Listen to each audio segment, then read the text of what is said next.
नमस्कार मंडळी, आमचा गावी दुसरा दिवस अगदी मस्त सुरू झाला। सकाळी बाबा दूध घेऊन आले। आईने लगेच दूध तापवायला ठेवलं कारण मुलांना भूक लागली होती। दूध गरम झाल्यावर मुलांना दूध बिस्किटचा नाश्ता दिला। पुढे आईने सगळ्यांसाठी गरमागरम चहाची तयारी केली। आमच्या बरोबर आईनेही चहा बिस्किट एन्जॉय केला। थोड्या वेळाने सगळ्यांनी नाश्त्याला कांदा पोहेची डिमांड केली। मग काय, आई आणि योगिता यांनी लगेच पोहे बनवायला सुरुवात केली।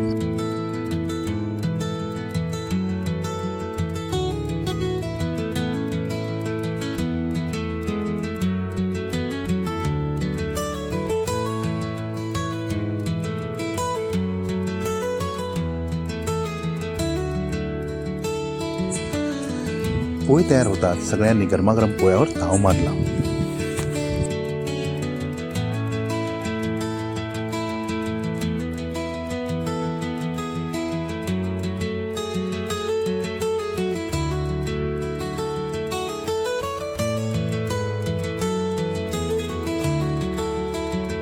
त्यानंतर लगेचच बायकांनी दुपारच्या जेवणाची तयारी सुरुवात केली।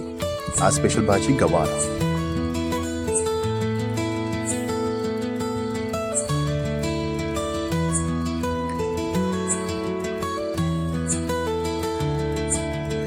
भाजी तयार होताच सारिका आणि योगिता यांनी सगळ्यांसाठी गरमागरम चपात्या बनवल्या व चुलीवरच्या जेवणाचा स्वादात खूपच छान गेला। खऱ्या गावच्या लाईफची मजा काही वेगळीच असते।